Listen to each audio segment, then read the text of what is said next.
a veces no reconocemos si somos sobreprotectores. O sea, pensamos que es que somos los mejores, ¿no? O sea, lo estamos haciendo súper bien y no reconocemos o no vemos el problema de la sobreprotección en nosotros. Entonces, a veces, y nos cuesta aceptar a veces el cuestionamiento de que las cosas no deben ser así. Entonces, vamos a tratar de abrir nuestra mente en ese sentido y tratar de ver cómo podemos hacer. Pero vamos a orar primero, le damos gracias a Dios. Señor, bendecimos tu nombre, te damos gracias porque nos permites estar acá. Gracias por la oportunidad de compartir nuevamente, Señor, en esta escuela de padres. Señor, solamente te pedimos que nos dirijas, pues que puedas ayudarnos a comprender, a reflexionar y que pues esto también sirva para nosotros y también para ayudar a otros si sabemos que puedan estar pasando por dificultades. Te damos muchas gracias por todo esto en Cristo Jesús. Amén. Bueno, miren, el tema se llama sobreprotección, una jaula peligrosa. Porque nosotros normalmente solemos ver los riesgos de la libertad o del libertinaje, pero no vemos los riesgos de la sobreprotección. Y son dos extremos, el libertinaje es un extremo y la sobreprotección es el otro extremo, y son dos extremos peligrosos. Entonces, pero nosotros normalmente solemos ver el extremo del libertinaje, ¿no? Y creemos que mientras más control tenga yo, entonces las cosas van a estar mejor. Y es una falsa expectativa, porque bueno, nos puede crear pues circunstancias complicadas. Si a uno de nuestros hijos les llega a suceder algo, nos invade un sentimiento de culpa a veces difícil de quitar. Entonces, eso suele suceder. Pero se llama así, sobreprotección, una jaula peligrosa. Ahora, vamos a estar de acuerdo en que hoy hay que proteger a nuestros hijos. Eso es una realidad. Hay tantas cosas de las que hay que protegerlos que a veces tenemos que ver cómo hacemos, porque hay muchísimas cosas sobre las cuales tenemos que brindar protección. Además que es nuestra responsabilidad brindar protección, ¿sí? De acuerdo a la Escritura, nosotros somos responsables por brindar protección a nuestra familia, especialmente a nuestros hijos. Entonces, es una realidad, ¿bien? Que hablemos de sobreprotección no quiere decir que entonces nosotros vamos a relajarnos y vamos a, bueno, que sea lo que Dios quiera, y ahí vemos como vaya viendo, como va viniendo, vamos viendo, y que pasen las cosas que tenga que pasar. Y voilà.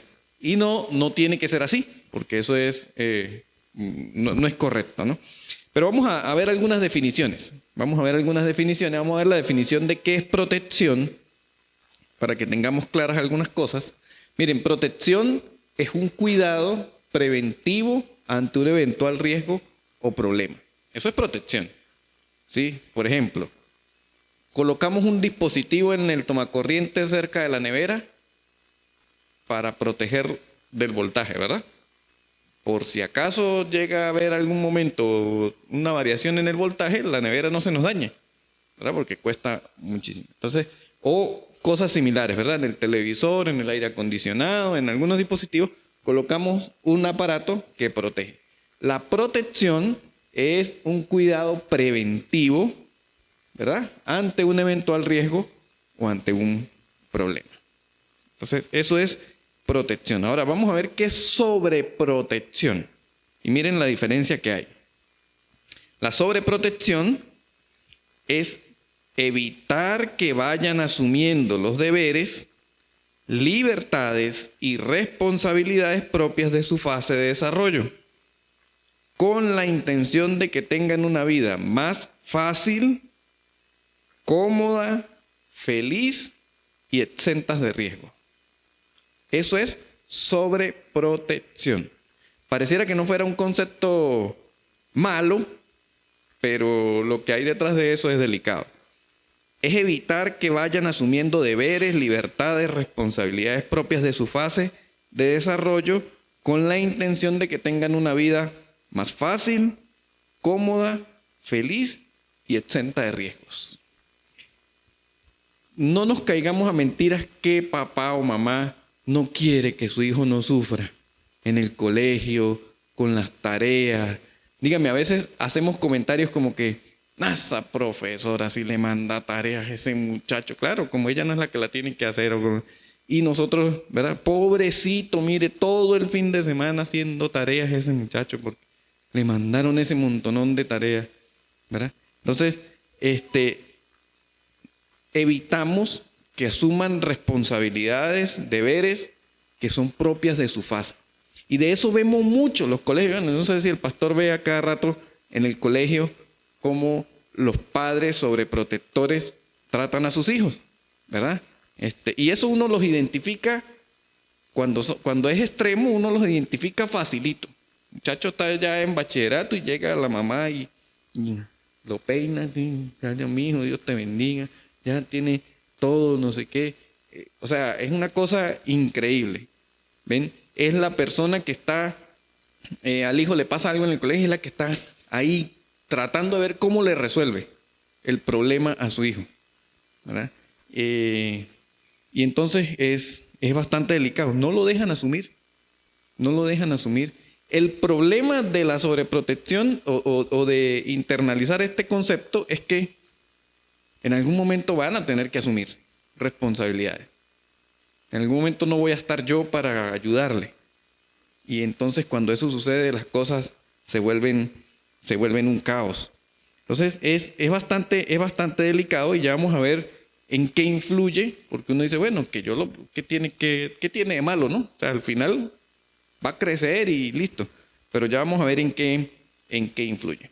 Vamos a ver dónde estamos parados nosotros en todo esto de la sobreprotección. ¿Cómo sé que yo soy un sobreprotector? O un potencial sobreprotector. Miren algunas cosas. Y usted se va respondiendo allí si alguna de estas cosas las hace, las hizo o las quiere hacer, ¿no? ¿Le realiza las actividades escolares? Una cosa es realizar las actividades escolares, otra cosa es ayudar, ¿no? Esto no estamos diciendo que no se puede ayudar. ¿Le realiza las actividades escolares? En esto les cuento una anécdota. Yo soy izquierdo, zurdo. Y mi mamá también es zurda, ¿no? Y yo me acuerdo cuando yo estaba en el colegio pequeño, mi mamá me hacía las tareas. Ella me las hacía. Teníamos la letra casi, o sea, ella tenía la letra mejor, pero escribiendo con la izquierda podía imitar mi letra perfectamente. Y pasaba las tareas como que si las hiciera yo. Ella hacía mis actividades escolares. Mi mamá hacía mis actividades escolares. Si lo molestan otros niños, interfiere para defenderlo. Ahí tenemos que ver, por supuesto. Aquí el hablar de molestar, no estamos hablando de si lo golpearon, si lo maltrataron. Es que hay cierto trato entre los muchachos, ¿verdad? Que a veces es un poco, incluso hasta cruel puede ser. El tema del bullying, un montón de cosas que pueden suceder. Pero si yo estoy ahí, ¿qué me le hizo? ¿Quién le hizo? ¿Por qué le hizo? Y entonces voy y hablo con la... Tengo que tener cuidado. Tengo que tener cuidado. Bien. Otra, le da de comer. Muchachito tiene 9 años. Y está con la cucharita la mamá así. Un avioncito. Le da de comer. Lo viste. Lo baña. Lo peina. ¿Ah?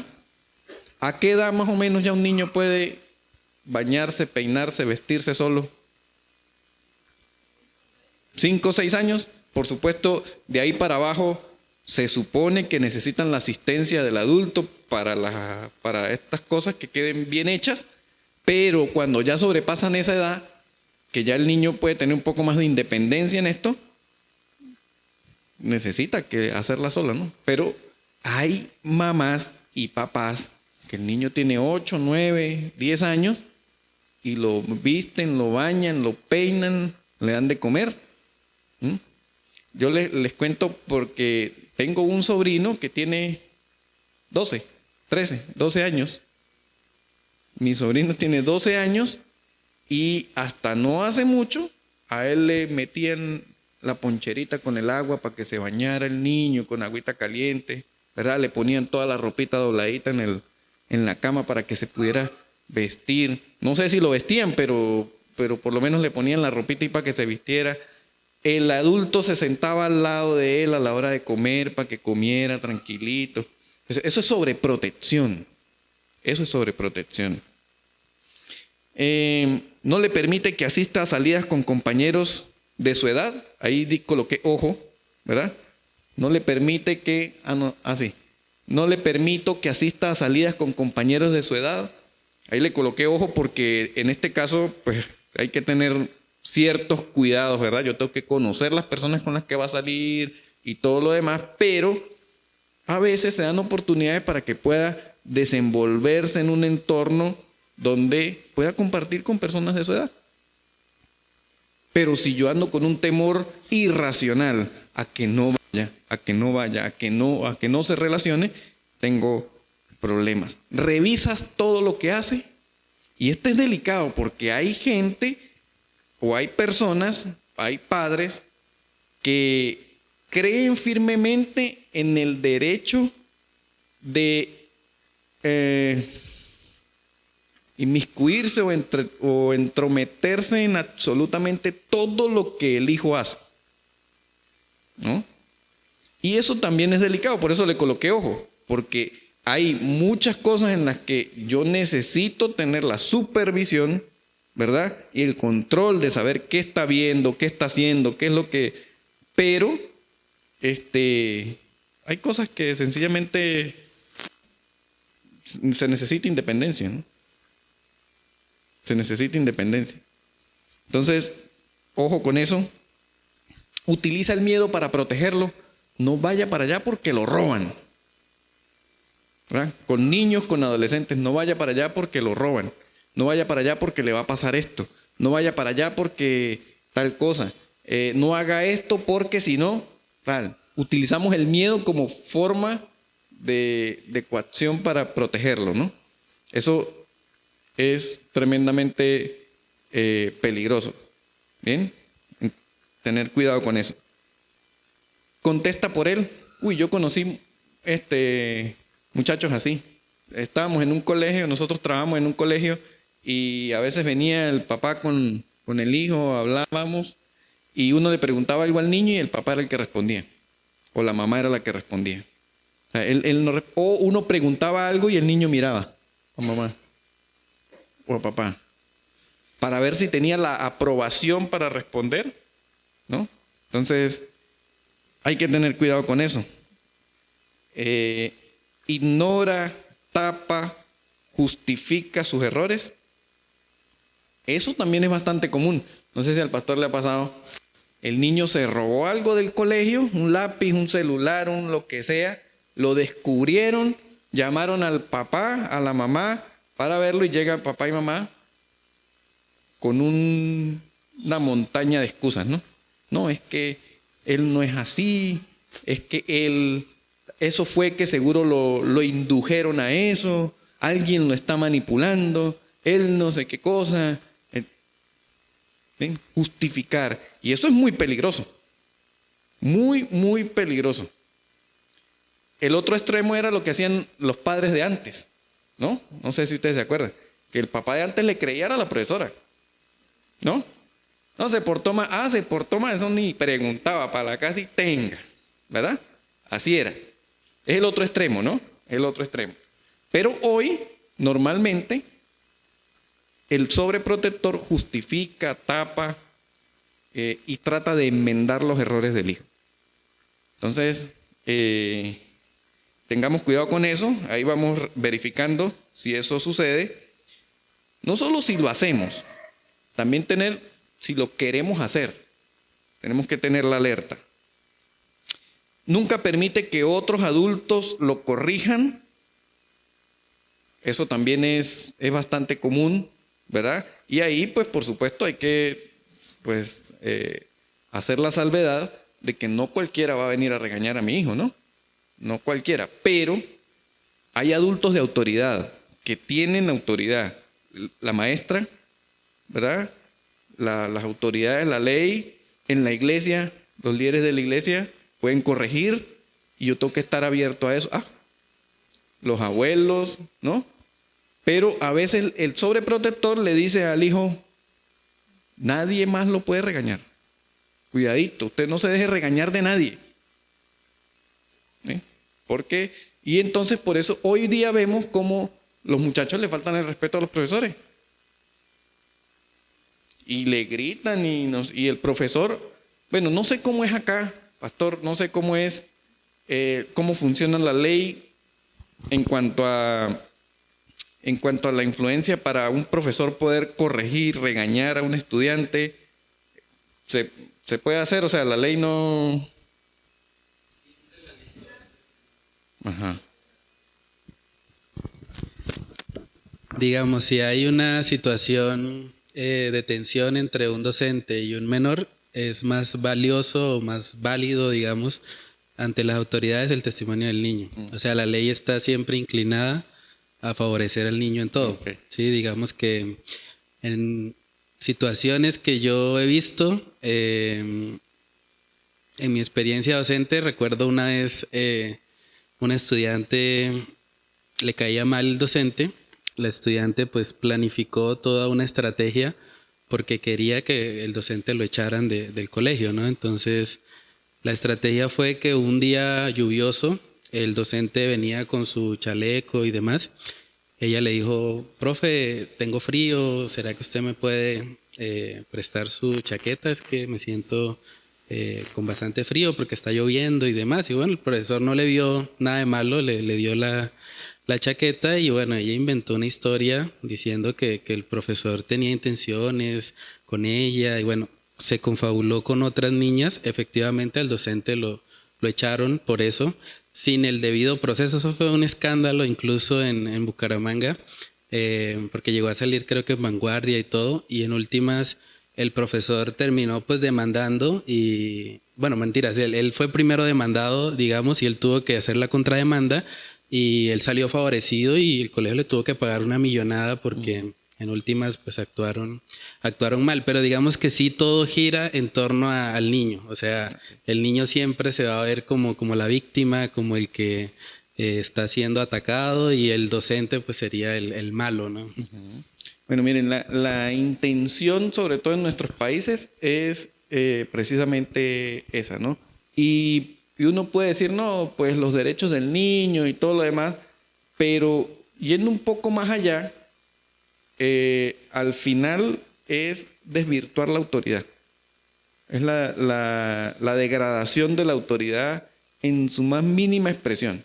En Venezuela, incluso los padres pueden ir presos si se comprueba que le alzaron la voz o le pegaron o a un menor de edad, porque los protege la ley.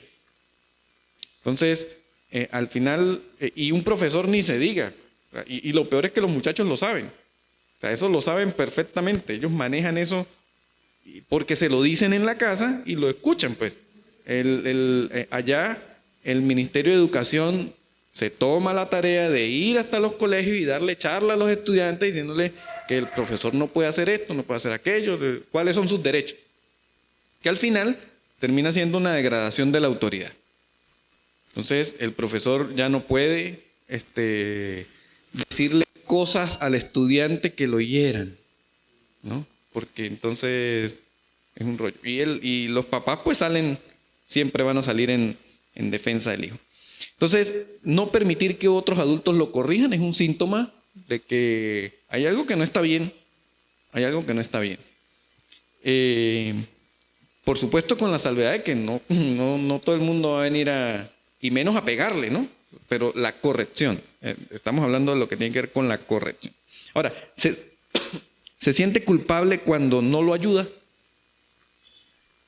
Su hijo está ya sufriendo con una tarea, está haciendo, y usted no puede o no sabe. Y entonces usted, ay, no pude ayudarlo, me siento culpable, me va a salir el corazón y no puedo, y quisiera yo poder, ¿no? Bueno, hay que tener cuidado con eso, ¿sí? Porque son cosas por las que el mundo no se va a acabar, no se le va a hacer cuadritos el mundo a su hijo, no le va a pasar nada malo porque no lo pudo ayudar. Sencillamente no pudo y ya él tendrá que aprender a ver cómo resuelve. No, eso es parte del aprendizaje y parte del crecimiento y parte de la vida. Y examínese usted si no le tocó solo a veces hacer cosas. Nadie le pudo ayudar. Y menos antes, donde normalmente nuestros padres no eran personas con un índice, con un estatus académico alto y pues ignoraban muchas cosas. Entonces no podían ayudarnos, ¿no? Lo más que hacía mi mamá era ver de dónde sacaba dinero para pagarme unas clases a mí o a mis hermanos para poder entender, ¿no? Quizás aliviaba su sentimiento de culpa, ¿no? Allí. Pero así pasa. Yo siento que mi mamá era una sobreprotectora. Todavía, ¿verdad? Llama muy seguido. Si yo dejo unos 2 días sin escribirle un mensaje, me escribe, ¿qué pasó? O sea, anda con la angustia, ¿no? Entonces, yo tengo 41 años y mi mamá todavía, yo creo que bueno, a mi hermana la tiene cerquita, a mi hermano también, pero siempre conmigo han sido así, ¿no? Como que estar ahí a ver qué sucede, ¿no? Entonces, de hecho, mi experiencia personal, somos 3 hermanos, mi hermano mayor y mi hermana menor. Yo soy el del medio. Mi papá tenía un taller de herrería o ornamentación. Mi papá agarró a mi hermano mayor y le enseñó de todo lo que se hacía en el taller, ¿verdad? Usar las máquinas, todo eso. Pero cada vez que yo quería, él me decía, no, se va a cortar. No agarre la pulidora. No, peligroso. Vaya, no me dejaba hacer nada, ¿no? Después escuché por ahí un meme que me causó, dije, ya sé de dónde viene todo. Que decían que los padres siempre protegen al más tonto, ¿no? Entonces, ya mi papá no está para preguntarle, pero intento que no me afecte. Pero sí fui bastante sobreprotegido cuando niño y adolescente. Y pues ahora mi papá ya no está, pero mi mamá aún todavía, ya yo con familia y todo eso, mi mamá siempre ha estado ahí como que pendiente, ¿no? A ver qué puede hacer.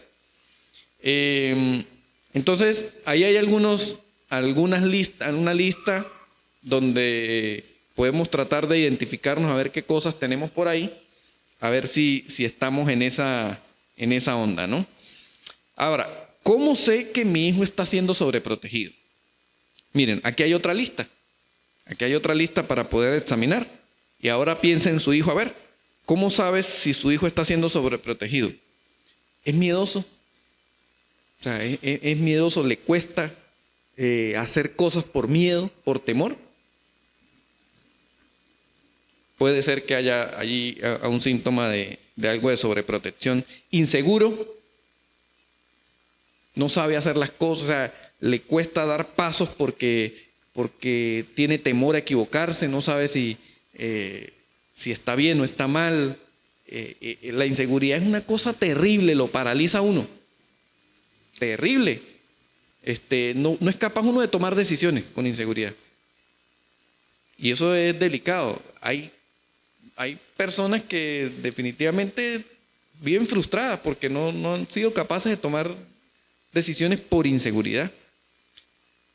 Tiene dificultad para adaptarse a nuevas situaciones.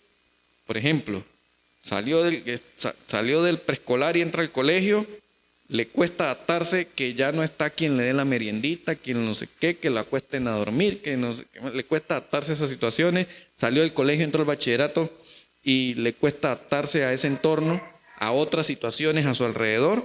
Tenemos que evaluar eso, verlo. No es servicial, dirá que tiene que ver no ser servicial con ser sobreprotegido, porque uno de los síntomas del que es sobreprotegido es que como le hacen todo, pues entonces no está acostumbrado a servir. Como me traen la comida, me peinan, me bañan, me dicen que todo el tiempo andan pendiente qué necesito, entonces creo que todas las personas están a mi servicio. Y es algo involuntario, realmente no hay una mala intención natural en eso, porque es parte de la formación. O sea, el niño crece pensando que sencillamente no tiene por qué servir si a mí me dan todo, ¿no? Entonces, no es servicial, no tiene disposición para hacer cosas. Hay que ver si eso es así. Está acostumbrado a que le hagan las cosas, ya lo vimos. Niños de su mismo rango de edad son más independientes, ¿no? Y yo creo que eso le pasó a mi sobrino, saber que en el colegio sus compañeritos hablaban acerca de que fueron al parque a jugar o se bañaron solos, no sé, qué sé yo, y él saber que no lo dejaban hacer ese tipo de cosas. Entonces, causa dificultad. Solo realiza las actividades si alguien le ayuda. ¿No han visto niños así? O muchachos así. Lo pone a hacer las tareas solo y lo deja un momentico porque usted está haciendo otras cosas y no arranca. No puede. Y usted lo ve ahí, ¿qué pasó? ¿Ya terminó? No, ayúdeme. No es capaz de hacer actividades solo, ¿no? Y eso va aumentando en la medida que va aumentando la etapa también, va aumentando la gravedad, ¿no? Va aumentando la gravedad. Entonces, es complicado. No le gusta esforzarse y esto lo pone de mal humor, ¿verdad? No le gusta esforzarse precisamente porque todo se le hace o todo se le ayuda a hacer. Entonces, a un niño que todo se le ayude a hacer, tiene que poner el mínimo esfuerzo en hacer las cosas. Y cuando se requiere que se esfuerce, pues no está acostumbrado. No está acostumbrado a hacerlo. Y eso lo irrita, lo pone de mal humor. En los colegios vemos eso a cada rato. Una actividad y si no hay quien le ayude, no trabaja, no hace, ¿verdad? Y se molestan, se ponen bravos, hacen una pataleta ahí. Y como el profesor no le puede decir, no lo puede regañar, pues entonces toca dejar que llore, ¿no? Yo recuerdo que en primer grado yo tenía una profesora, todavía me acuerdo del apellido. Se llamaba, ya creo que ya murió porque yo recuerdo que era una señora mayor, apellido Padilla. Y ella nos jalaba aquí, primer grado, nos jalaba aquí, cuando no sabíamos hacer las cosas. Una manera de regaño, ¿no? Claro, un procedimiento bastante cavernícola, pero así lo hacían, ¿no? No había ley de protección para el adolescente, el niño, nada de esas cosas. Y mi mamá, pues, uno le decía, no, la profesora me jaló y tampoco decía nada, ¿no? Sí. ¿Quién sabe qué habrá hecho? A ver, solicita las cosas con mala actitud, ya sea gritando, llorando. Los vemos también a cada rato. Si usted no le da un celular al niño que está mal criado, ay Dios, se tira en el piso y hace la pataleta, ¿no? Y hace que el papá o la mamá le dé lo que pide. Entonces, peligroso. Y además que pide las cosas con mala actitud. O sea, no hay ningún tipo de respeto ni nada por el estilo. Es increíble eso. Es torpe. Los niños sobreprotegidos son torpes porque como no están acostumbrados a hacer, todos se lo hacen, entonces son torpes. Se caen, se les caen las cosas. Son torpes para hacer las cosas. Entonces hay que tener mucho cuidado con eso. No desarrollan bien motricidad, sobre todo si eso viene desde muy pequeños, ¿no? No tienen iniciativa, es decir, que no son personas que son capaces de decir, esto se puede hacer de tal manera. O sea, o yo lo hago, no se preocupen. No tienen iniciativa para hacer nada porque no están acostumbrados. Todo lo han hecho con asistencia de alguien o de algo, ¿no? Son flojos, son demandantes, ¿verdad? Necesitan siempre la atención porque los acostumbramos a que le doy toda mi atención. Entonces, así son los niños sobreprotegidos. Y son exigentes. Un niño sobreprotegido es extremadamente exigente. Entonces, ahí hay algunas listas también de algunas cosas y pues también debemos verificar con total objetividad si nuestros hijos están siendo así. Donde yo he visto que ocurre más, que es más común el tema de la sobreprotección es en los padres de hijos únicos.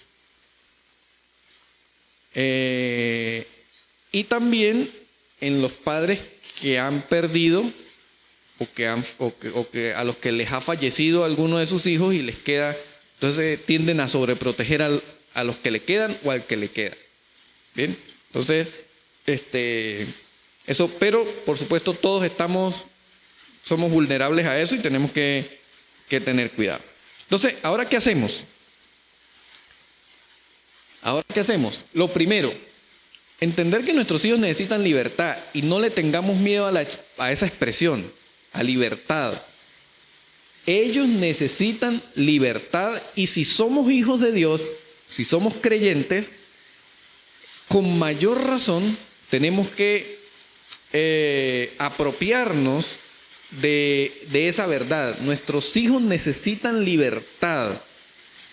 La Biblia dice, al que el Hijo libertare, si el Hijo libertare, seréis verdaderamente libres. Conoceréis la verdad y la verdad os hará libres. Y por ahí va el secreto de lo que significa libertad. Entonces, hay que entender que necesitan libertad. Ahora, el problema es que hay una línea muy delgada entre la libertad y el libertinaje. Y cuando nosotros escuchamos la palabra libertad, la asociamos de una vez a libertinaje. Y no tiene por qué ser así. Nuestros hijos necesitan libertad. Y ya vamos a ver cómo funciona eso. Lo segundo es entender que la base de la protección, de la verdadera protección, es la formación, la educación. Cuando yo puedo formar y educar de manera correcta a mis hijos, entonces puedo saber que están protegidos. Y ya lo vamos a ver en la Escritura. Y eso les va a dar libertad. Una buena formación les va a dar libertad. Miren, en la Biblia vamos a ver qué hizo Dios cuando creó a Adán y a Eva. Miren, cuando Dios creó a Adán y Eva, busquemos un momento Génesis 2:15 al 17 y vamos a ver lo que Dios hizo. Está Adán y Eva en el huerto de Edén y dice la Biblia que versículo 15 y 16 y 17. Miren lo que hizo. Tomó pues Jehová Dios al hombre y lo puso en el huerto de Edén para que lo labrara y lo guardase. Miren lo que dice el 16. Y mandó Jehová Dios al hombre diciendo: de todo árbol del huerto podrás comer, mas del árbol de la ciencia del bien y del mal no comerás, porque el día que de él comieres, ciertamente morirás.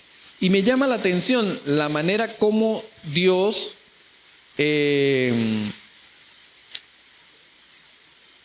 instruye a Adán acerca de los límites que Adán puede tener.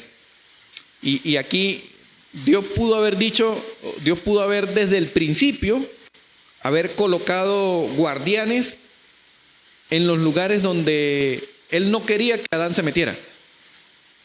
O haberle puesto letreros grandes, o haber encerrado en un muro grande el árbol de la ciencia del bien y del mal, o haber hecho cualquier cantidad de cosas para protegerlos, entre comillas. Sin embargo, miren cómo Dios hace. en total libertad, Dios los instruye y les dice, de todo árbol del huerto podrás comer. Y me llama la atención que hay tres aspectos acá, en estos tres versículos. Es que, en primer lugar, Dios le dice lo que pueden hacer. Y tengamos esto presente porque esto debemos practicarlo con nuestros hijos. Lo primero, Dios le dijo al hombre lo que puede hacer. De todo árbol del huerto puedes comer. Autorización, le dijo, esto lo puedes hacer. En segundo lugar, le dijo lo que no debía hacer. Pero del árbol de la ciencia del bien y del mal no comerás. Una de las cosas interesantes que Dios hizo es que no le dio vueltas al asunto. O sea, Él no dijo, mire, hay un arbolito que es así no sé cómo, tal, ¿no? Él fue directo y claro. Esto es lo que puedes hacer. Esto es lo que no puedes hacer. Y en tercer lugar, dio las razones por las cuales no podían hacer lo que no debían hacer.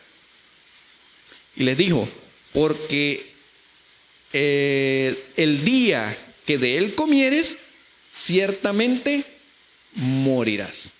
Creo que este es un buen principio que nosotros debemos aplicar, un principio de formación que nosotros debemos aplicar con nuestros hijos. Y cometemos ese error. Normalmente cuando intentamos proteger lo que hacemos, le decimos lo que no puede hacer. Le decimos lo que no puede hacer. Y a veces exageramos, incluso en las consecuencias. ¿No? Porque nuestra intención no es, al final, no es protegerlo, sino que no haga las cosas. O sea, nuestra motivación final no es que conozca las cosas, sino que no lo haga, mejor no lo haga. Yo me siento más seguro, me siento más tranquilo si no lo hace.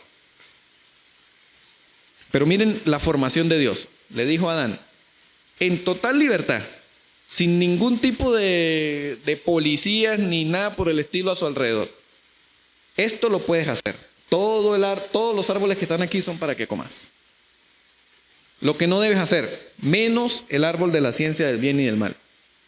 Y seguramente Adán no tenía identificado. O sea, Adán sabía cuál era el árbol. Dios no le da más detalles. Le dije, todos los árboles menos el de la ciencia del bien y del mal. Es posible que Adán perfectamente lo tenía identificado. Y le da las razones. Y las razones se las da sin ningún tipo de exageración y titubeo. ¿Qué sucedería si Adán comía del árbol? Iba a morir. Y al final, eso fue lo que sucedió. Eso fue lo que sucedió. Entonces, me gusta la manera como Dios usa la formación para establecer límites sin sobreprotección. ¿Saben por qué? Creo que el tiempo en que Adán hubiese pecado hubiese sido más corto si Dios le hubiese puesto censuras a las cosas que debía hacer. Porque los seres humanos somos así. A nosotros nos dicen, no haga esto. Y es como que la curiosidad más, dígale usted a un adolescente, no haga eso para que usted vea. Que la curiosidad busca, o el desafío por lo incorrecto, por lo prohibido, lo intenta de una vez. Dios sencillamente le dijo lo que podía hacer, le dijo lo que no debía hacer y le dio las razones por las que no debía hacer. Yo creo que esto es un buen principio que nosotros debemos aplicar con nuestros hijos. Ser bastante claro. Y es la base de la formación. Porque eso al final va a producir libertad. Verdadera libertad. Entonces, tengamos eso presente. Y miren lo que hay, pues unas páginas más adelante en Éxodo. Todos conocemos, ¿verdad? Los 10 mandamientos. Todos los conocemos.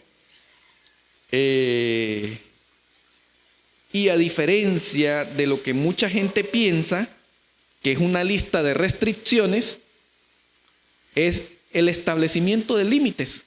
Así de sencillo. El establecimiento de límites para protección. Para la protección. Y vemos como dice el capítulo 20, que habló Dios todas estas palabras y dijo: yo soy Jehová tu Dios, que te saqué de la tierra de Egipto, de casa de servidumbre.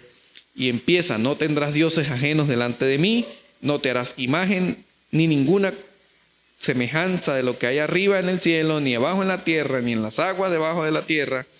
No te inclinarás a ellas, ni las honrarás, porque yo soy Jehová tu Dios, fuerte, celoso, que visito la maldad de los padres sobre los hijos hasta la tercera y cuarta generación de los que me aborrecen. Y hago misericordia a millares y a los que me aman y guardan mis mandamientos. No tomarás el nombre del Señor tu Dios en vano, porque no dará por inocente Jehová el que tomare su nombre en vano.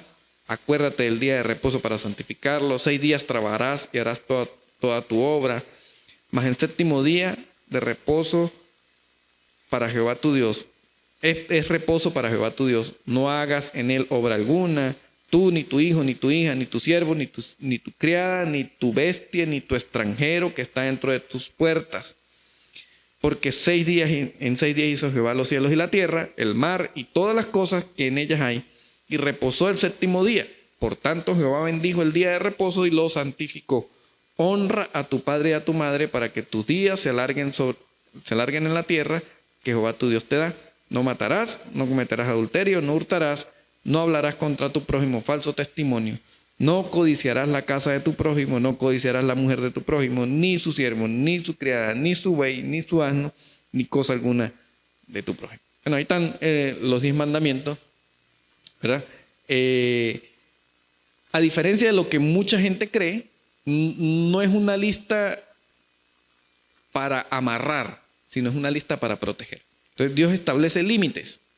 Dios establece límites y le dicen: ustedes dentro de todo esto se pueden mover con total libertad. Y eso les va a producir felicidad. Eso les va a producir felicidad. Entonces, si sobrepasan los límites, pues hay consecuencias.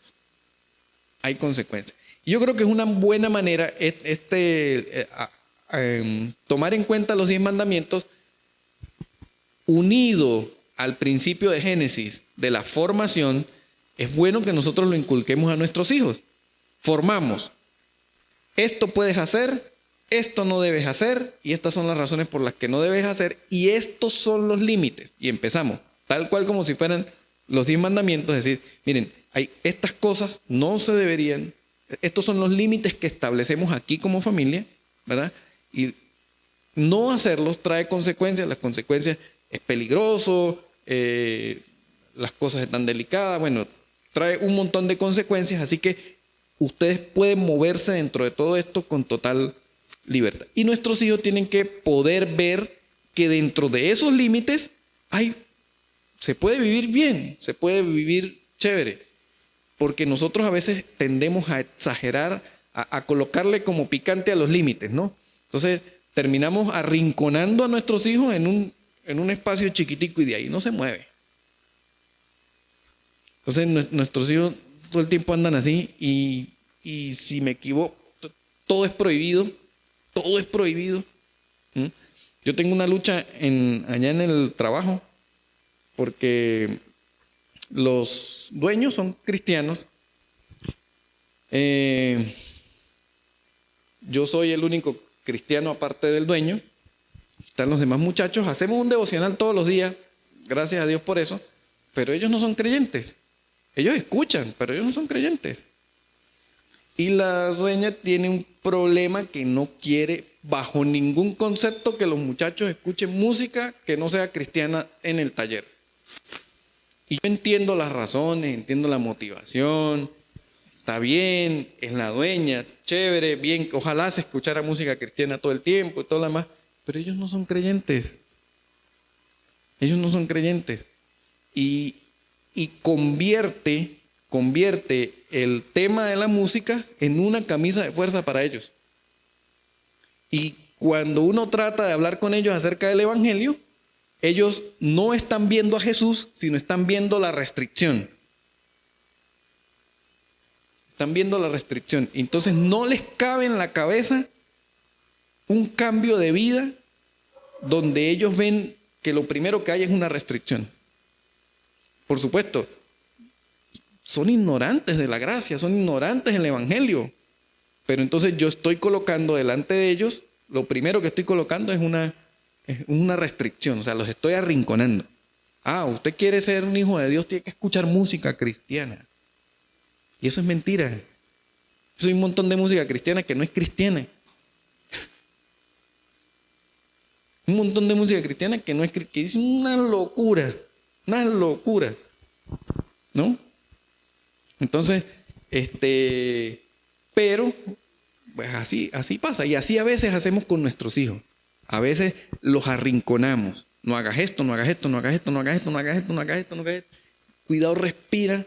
Si respira, diga amén, ore, gloria a Dios. Cuidadito, porque si no, está castigado, está haciendo no sé qué. Tengamos cuidado con eso, porque fíjense que los dos principios que hay aquí es el de formación y el de establecer límites. Y los límites tienen que ser coherentes, tienen que ser entendibles.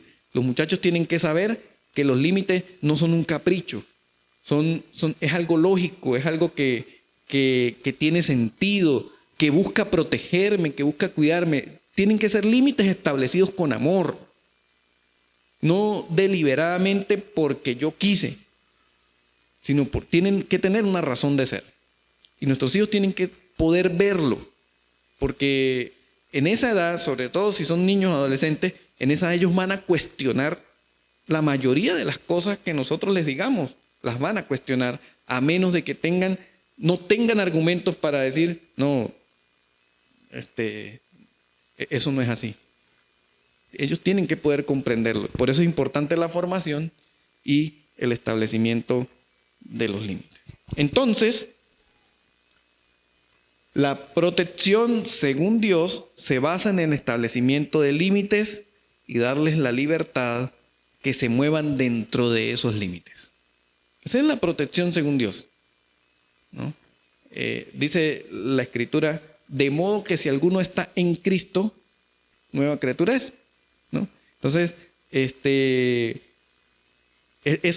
esa expresión es bien interesante porque estar en Cristo, esa preposición en significa dentro de. Entonces, eso quiere decir que si yo estoy dentro de los límites de Cristo, entonces yo puedo moverme dentro de esa libertad. Dice, soy nueva criatura. Y de eso hay un montón de textos bíblicos que me hablan acerca de estar dentro de los límites. Cuando yo paso los límites, me va mal. Y es lo que Dios espera que nosotros entendamos. Por eso es que hay un montón de cristianos frustrados porque se estrellan y se vuelven a estrellar y se vuelven a estrellar y no han entendido que Dios preparó una vida dentro de Él, dentro de sus límites, para que nosotros disfrutemos y se disfruta bien, se disfruta chévere y con libertad. Y nuestros hijos deben ser formados de esa misma manera. Ellos no pueden ver la familia como una cárcel. No, la cárcel es que mi papá me tiene sometido. Es que no sé qué. Es que tienen que ver la familia como una protección. Donde tengo límites y ya sé que si yo sobrepaso esos límites, tengo consecuencias negativas. Me va mal. Entonces, la protección según Dios se basa en establecer límites. Los límites no son malos. Los límites no es lo mismo que restricciones sin sentido. Los límites son bardas de seguridad, vallas de seguridad, ¿sí? Que no me dañan, sino que me protegen. El problema cuando nosotros establecemos reglas sin sentido es que son como cercas eléctricas. Y eso nada más que lo usan para los animales. O sea, la cerca eléctrica en los, ¿cómo se llama eso? En las fincas, los alambrados eléctricos, ¿verdad? Para que bueno, parece que ahora la cosa esa de la protección de los animales también prohíbe que le pongan eso a los animales, pero en algún momento les ponían esa. Ahora ponen perros. Porque los animales son tercos, ¿no? O sea, no razonan. Y ven la cerca y tiene que darle corriente para que se aleje. Entonces, cuando establecemos límites sin sentido, es como eso, como poner alambrados eléctricos. Y entonces, mi hijo no se choca con las consecuencias porque no logra pasar la barda, pero se choca con mi alambrado eléctrico. Eso le hace daño. Eso lo daña. Entonces, mi hijo nunca va a entender que sobrepasar los límites es lo que le va a hacer daño, sino las reglas que yo le puse es lo que le está haciendo daño.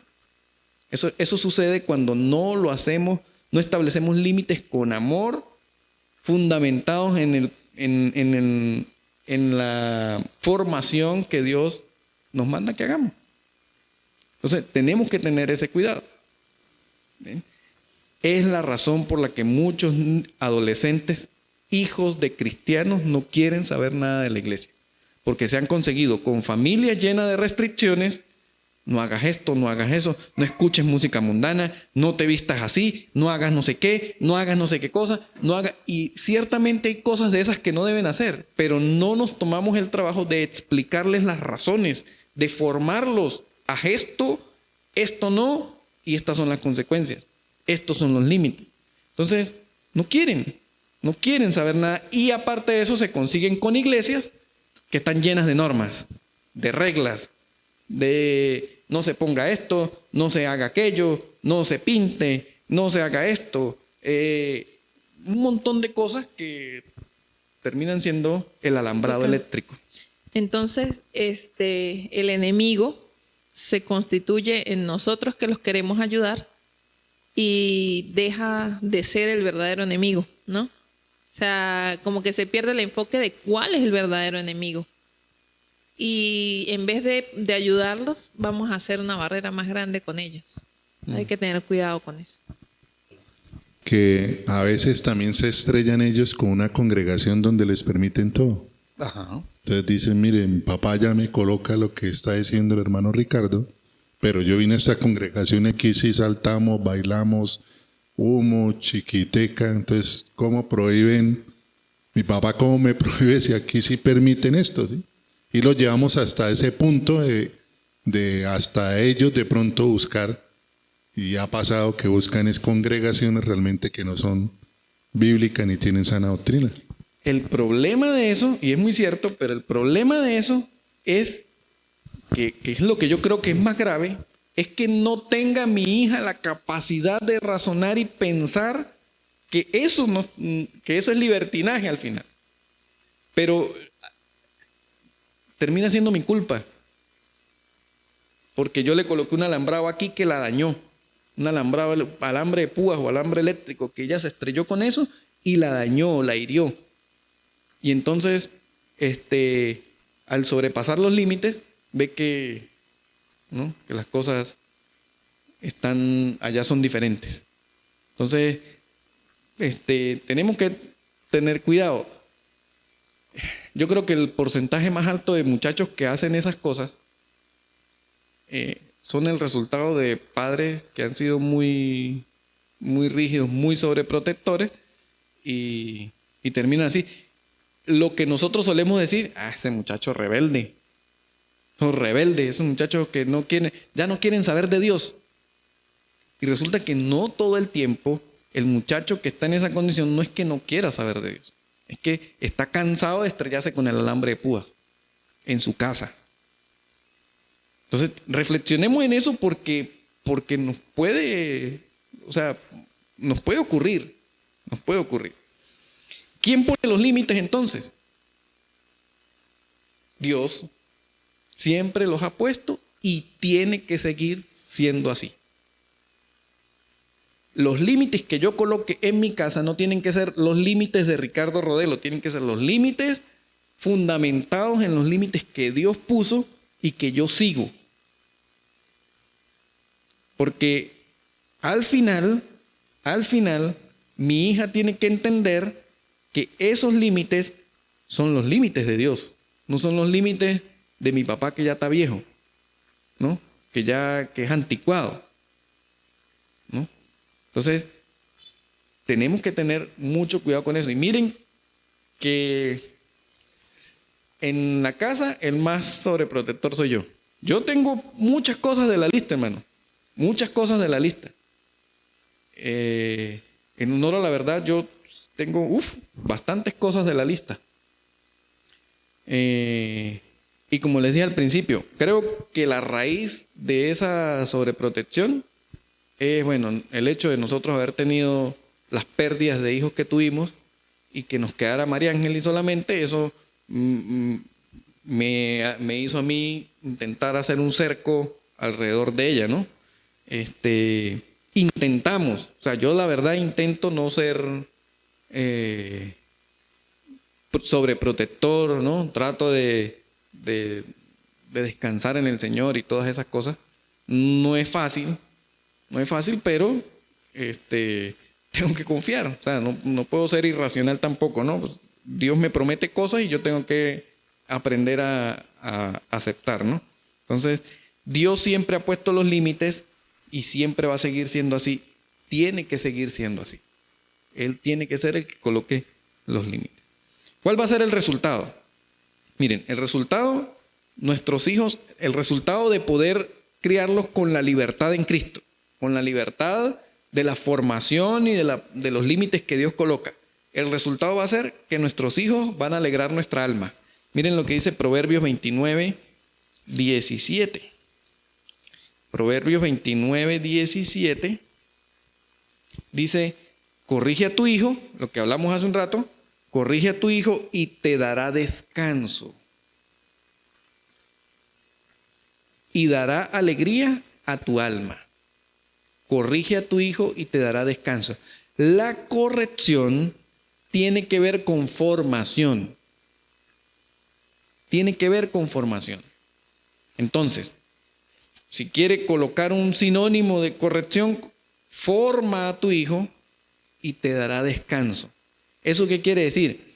Si yo hago lo correcto en la formación de mi hijo, le digo, esto puedes hacer, esto no puedes hacer, estas son las consecuencias y estos son los límites, y yo puedo trabajar bien en eso, yo puedo descansar de que mi hija se va para la universidad y yo sé que cuando le ofrezcan alcohol, ella no va a aceptar porque entiende que la formación y los límites que hay son para su beneficio. Entonces yo no estoy pensando, ¿será que si le ofrece? ¿Será que la van a invitar para una fiesta y se va a ir? ¿Será que no sé qué cosa? ¿Será que tal cosa? ¿Será? Le damos algunos consejos. Hija, no recibas bebidas, gaseosas abiertas, nada que sea limonadas en vasos de tus compañeros. Lo que vayas a consumir tiene que estar sellado. ¿Por qué? Porque conocemos, ¿verdad? Hay casos en que le han metido cosas en las bebidas, en que venden tortas con marihuana, que un poco de cosas así. Entonces, pues algunos consejos, sobre todo, bueno, ella que está adolescente y que razona más que un niño, ¿verdad? Pequeño, es darle los consejos, decir, ya sabes, con sentido común, no recibas bebidas abiertas. O sea, es preferible que tú misma te compres tu agua, o si te van a gastar algo, que sea algo que tú sacaste de la nevera y lo consumiste porque estás segura que no ha sido manipulado. Solo por seguridad, porque hay que hacer cosas extras para mantenerse seguro en este mundo tan complicado como estamos, ¿no? Y así algunas cosas, pero le doy el consejo y descanso en que gracias a la formación y a los límites, ella puede entender que eso no lo digo porque yo soy viejo, porque yo no quiero que se relacione con nadie, porque yo no quiero que nadie le invite a algo. No porque, o sea, que ella no piensa eso, sino ella entiende que es para su protección. Es una prevención. Entonces, de eso se trata. Forma a tu hijo y podrás descansar. Puede descansar que a pesar de que se encuentre en un lugar donde todos los que la rodean no son creyentes, puedes descansar en que, gracias a su formación, no va a ser fácilmente influenciado con lo que está a su alrededor. Y ojalá Dios quiera que al contrario sea la persona que influencie, que sea de influencia lo que está a su alrededor. Entonces, pero en el peor de los casos, que no se deje influenciar. ¿Sí? Pero yo puedo descansar en eso. Y cuando yo puedo alcanzar o tener la capacidad de poder descansar en que mi hijo está en otros lugares y yo sé que a pesar de los riesgos que hay a su alrededor, él va a tener la certeza, la capacidad de tomar decisiones correctas, yo descanso. Y eso es bien poder vivir así. Porque qué agotador es vivir pensando dónde está, qué está haciendo, qué será, y si hace esto, y si no hace esto, y si no sé qué cosa. Hay una restricción que no es negociable con María Ángel y es: de noche no puede venirse caminando sola de la universidad a la casa. ¿Por qué? Porque las estadísticas dicen que ahí en San Francisco, ahí por esa la calle 10, la 11, eso es peligroso en la noche. Lo sabemos. Entonces, andemos de día, dijo, andemos como de día. Entonces yo prefiero que me diga: papá, voy a salir a las 8, y yo, bueno, me avisas y vamos, te esperamos y nos venimos, ¿no? Yo no creo que eso sea sobreprotección, ¿no? Es tener previsiones lógicas, ¿no? Tener previsiones lógicas. Entonces, lo segundo es, el otro resultado es que vas a poder confiar en ellos aunque no tengas su control. Vas a poder, y yo creo que esa es al final una de las cosas que necesitamos lograr. Poder confiar en nuestros hijos aunque no tenga su control. Aunque ya con 17 años yo no puedo estar detrás como la niñita, no te caigas, no hagas esto, no sé qué. No, ya tengo que confiar que ya no tengo todo su control, ya no está en mis manos, ya es una persona prácticamente adulta que razona y toma decisiones. Entonces, yo tengo que poder confiar. El versículo es, por supuesto, el conocidísimo Proverbios 22:6. Instruye al niño en el camino correcto, y aun cuando fuere viejo, no se apartará de él. Entonces, esa instrucción igual tiene que ver con formación. Instrúyalo en el camino correcto. Instrúyalo en el camino correcto y puedes descansar. Vas a poder descansar. Y de eso se trata, de confiar en el Señor, hermano. De confiar en el Señor. De que abramos la jaula y que salgan, ¿verdad? Y poder tener tranquilidad de que primero el Señor los guarda, los protege, ¿verdad? Oramos por ellos para que el Señor los guarde. Amalia siempre dice, su oración constante para María Ángel es que el Señor la haga invisible ante los que quieran hacer maldad. O sea, que ella no sea visible para los que quieran hacerle maldad, para los que anden por ahí buscando la maldad. Y yo creo que debe ser, o sea, nuestra oración por ellos, que el Señor los guarde, los proteja, ¿no?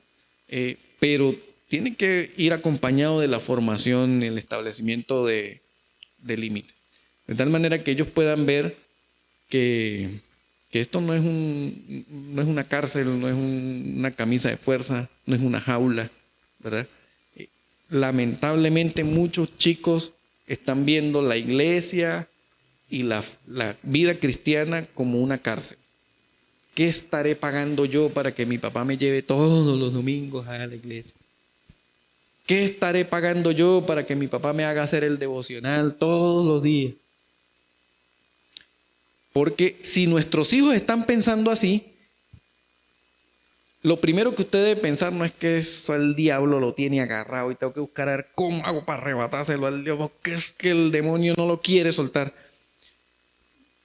Tratemos de pensar, ¿qué estoy haciendo mal yo en fomentar en él el amor por el Señor que está haciendo que él vea el Evangelio de esa manera. Porque no puede ser, la Biblia dice, si el Hijo os libertare, seréis verdaderamente libres. Y la expresión libertad tiene que ver con romper cadenas, con soltarse, con ser libre. Entonces mi hijo no puede decir, ¿qué estaré pagando yo?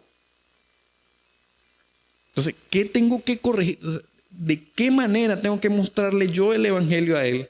¿De qué manera tengo que mostrarle? ¿Qué tengo que corregir yo en la formación para que mi hijo cambie la concepción que tiene acerca de Dios y del Evangelio? Porque con la indisposición que él haga el devocional en su casa o tenga su relación con Dios gracias a lo que yo le he inculcado, con esa misma indisposición él va a venir a la iglesia a servir y a cantar y a hacer las cosas con esa misma indisposición. Entonces, tengamos cuidado con eso, porque les digo, creo que el mayor porcentaje de la culpa termina siendo nuestra. Lo que pasa es que es más fácil colocar el alambre de púas. Claro que sí, es más fácil colocar el alambrado eléctrico.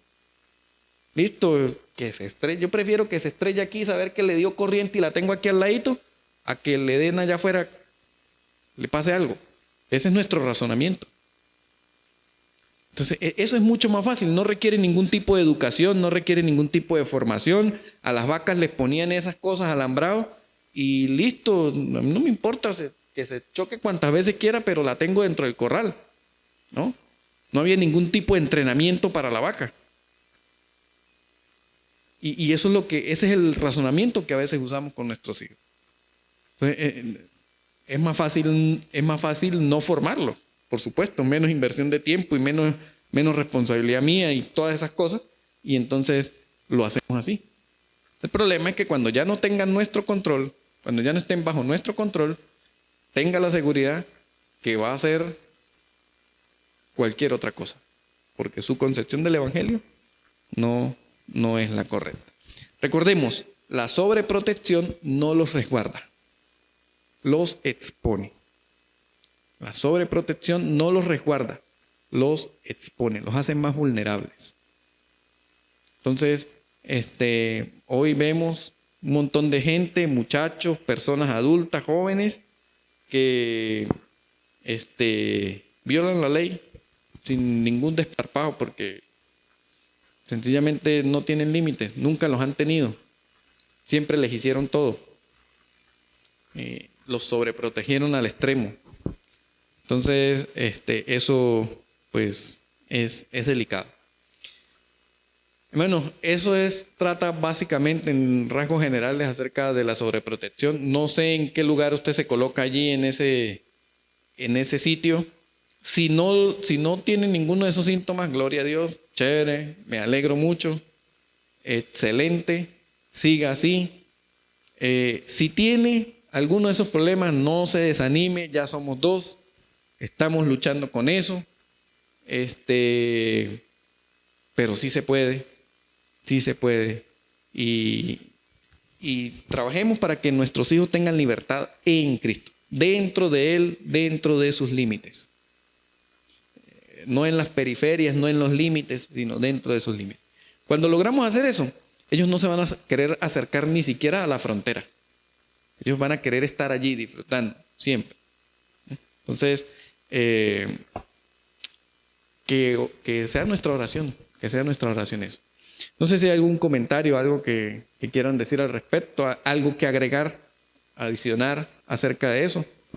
Que de pronto, pues estos estudios lo hacen a uno como recapacitar, ¿no? De poder caer en cuenta de algo, de que parte de esa sobreprotección hoy en día, podría decir yo, fue parte también de mi responsabilidad de llegar a una vida ya madura y aún seguir siendo irresponsable, ¿sí?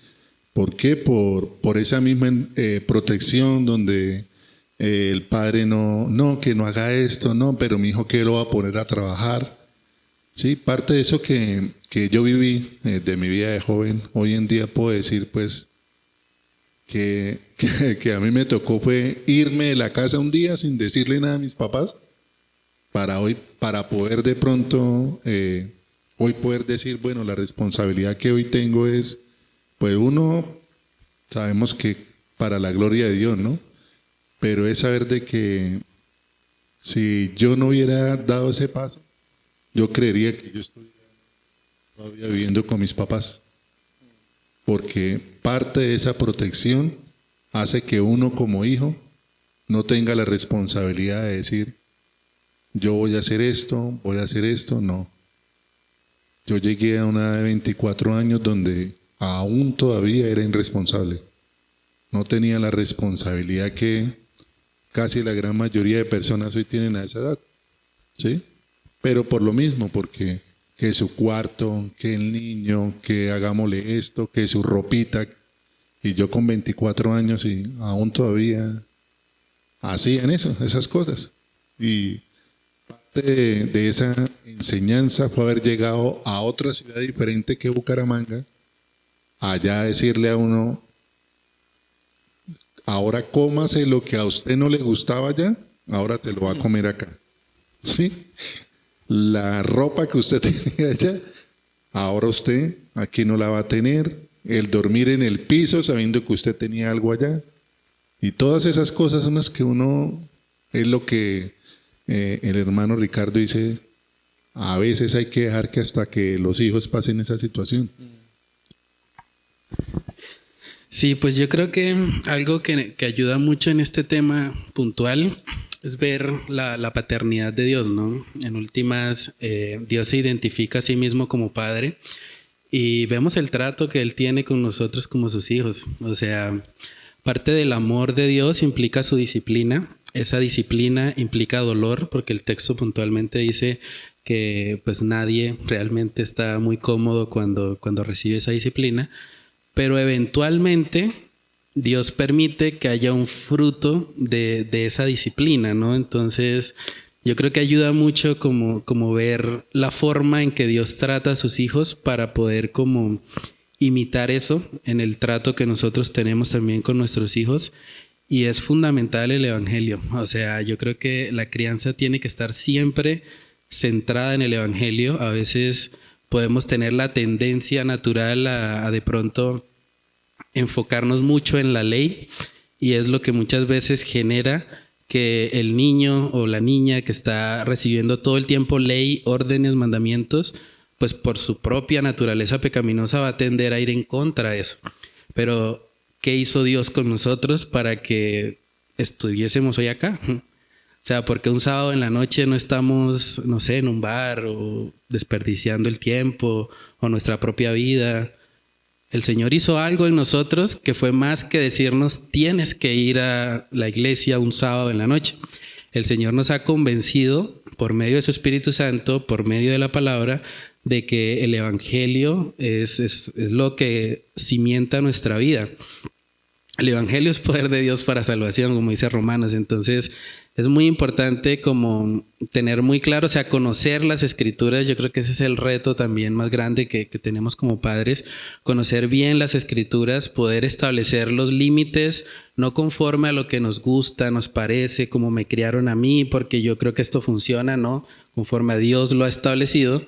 Y poder ayudar a nuestros hijos a caminar con Él sobre la base del entendimiento, no simplemente de querer, pues, que cumplan lo que a nosotros nos parece, ¿no? Y por eso la crianza no debe estar enfocada exclusivamente en la conducta del niño, simplemente como enfocarnos en, bueno, quiero que se comporte de cierta manera o que haga ciertas cosas para que me agrade a mí, para yo sentirme satisfecho como padre, sino quiero que lo entienda. O sea, quiero que realmente pueda razonar, pueda tomar decisiones de forma autónoma, no simplemente porque yo se lo estoy imponiendo, sino que realmente él comprenda la razón de ser de los mandamientos, como el Señor lo hace también con nosotros.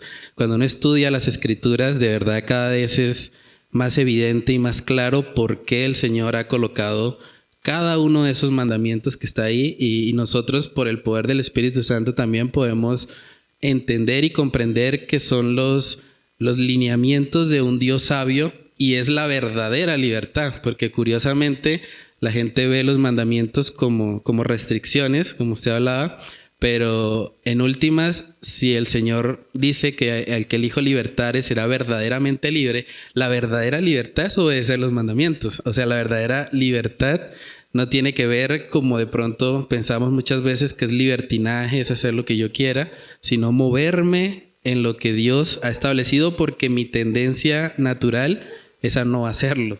Entonces lo que me capacita para eso es el poder de Dios, el Evangelio, el Espíritu Santo.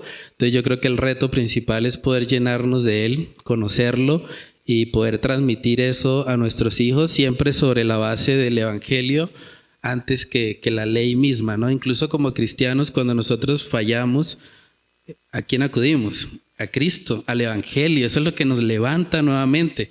Porque si en medio de nuestra falencia vamos a la ley, nos vamos a sentir miserables y nos vamos a quedar ahí. Pero cuando en medio de nuestras falencias vamos a Cristo, recordamos lo que Él hizo por nosotros, eso nos impulsa nuevamente y nos levanta. Y como dice la palabra, 7 veces cae el justo, 7 veces se levanta por el poder precisamente del Evangelio en nosotros. Entonces creo que eso es clave, una crianza centrada en el Evangelio para poder guardarnos un poco de ese extremo de la sobreprotección. Que esa sea el norte, ¿no? La centralidad en el Evangelio, que todo apunte a Cristo. La educación de nuestros hijos, la formación en ellos, que apunte a Cristo. Entonces, para eso necesitamos ayuda de Dios, ¿verdad? Necesitamos dejarnos formar de parte de Dios, ¿no? Y bueno, que sea de verdad el Evangelio. Y quitarle los accesorios a eso, ¿no? Los accesorios terminan convirtiendo el Evangelio en religión. Y cuando hablo de los accesorios es todo lo que está alrededor que nosotros colocamos, que no tienen que ver en sí mismo con el Evangelio. Y tiene que ver con la centralidad en Jesucristo, en el Señor. Él es el Salvador. Nosotros somos pecadores. Él es el Salvador y acudimos a Él. Nuestros hijos tienen que entender eso. ¿Cómo se lo hacemos saber sin que sea una imposición?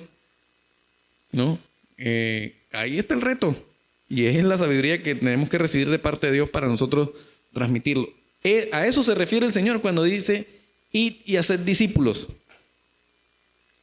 Es formación. Es formación. La Biblia no dice, id y repartan folletos, ¿no? Él no dice, id y... que no está mal, por supuesto, pero no es la tarea completa. Es id y haced discípulos. Entonces, con nuestros hijos tenemos que hacer los discípulos también. Tenemos que hacer de ellos discípulos. Creo que si no logramos hacer de nuestros hijos discípulos, no tenemos autoridad moral ni espiritual para ser discípulos en otro lado. O sea, empecemos por ahí. Empecemos por ahí. Y es un buen reto. Recuerden que nos conocen. Ellos sí saben quiénes somos, ¿no? Entonces, con mayor razón, el reto es grande. Oramos, le damos gracias a Dios y bueno, si usted puede transmitir esto a otras personas, si usted puede compartir esto con otras personas, hágalo. Si usted necesita las diapositivas, las quiere, con mucho gusto, no hay ningún problema. Si quiere adaptarlas a su manera de presentarlas, tiene libertad para eso, no tiene derechos reservados ni nada por el estilo. Están a disposición para servir. Entonces, oremos y que el Señor nos ayude. Señor, gracias te damos porque eres bueno. Gracias porque nos recuerdas que la base fundamental de la protección es la formación.